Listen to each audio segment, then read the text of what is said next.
The fear of public speaking actually arises from two primary sources: your personality and uncertainty. Let's start by looking at personality. The truth is that some people are more comfortable in social situations, whereas other people are less comfortable in those situations. Now, there's really little that we can change when it comes to our genetic predispositions.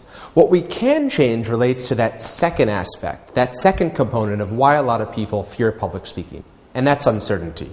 There are lots of things that people are uncertain about. People might be uncertain about how their ideas will be perceived, how they'll be judged, or the impression that they'll make on an audience. The key is not to spend so much time worrying about that uncertainty, but rather focus on the opportunity that they have to stand in front of an audience and speak about something they care about.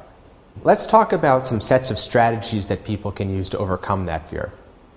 The first category is called visualization.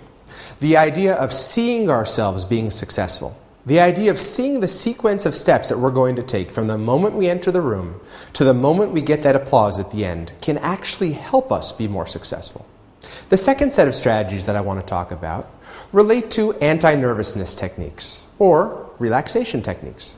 Now, there are all sorts of ways to relax before giving a presentation. One of the most common sets of exercises focuses on breathing exercises. The first relaxation technique that I want to talk about is the T repeater. Now, the T repeater is actually a technique that I developed to help my students relax before their presentations. The way it works is I encourage my students to turn their palms up, take a deep breath in, and then exhale the T sound. Doing so creates a sense of relaxation that often helps a lot of students focus on their message right before they get out in front of the audience.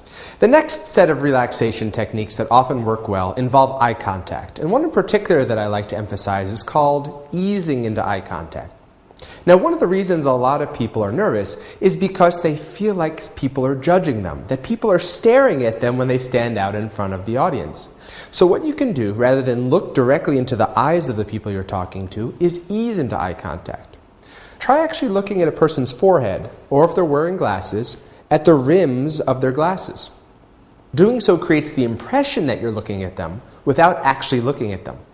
The third category related to overcoming one's fear of public speaking connects to practice. Now, we all know the maxim that practice makes perfect.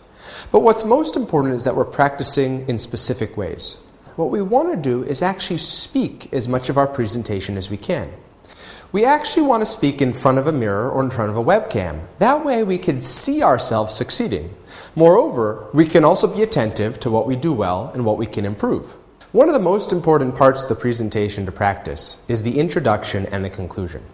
The audience will be drawn in by the introduction and hopefully will be left with something to think about when it comes time for the conclusion. I want to emphasize that there's a real joy in stepping out in front of an audience, a real excitement that comes from sharing one's passion with a group of people.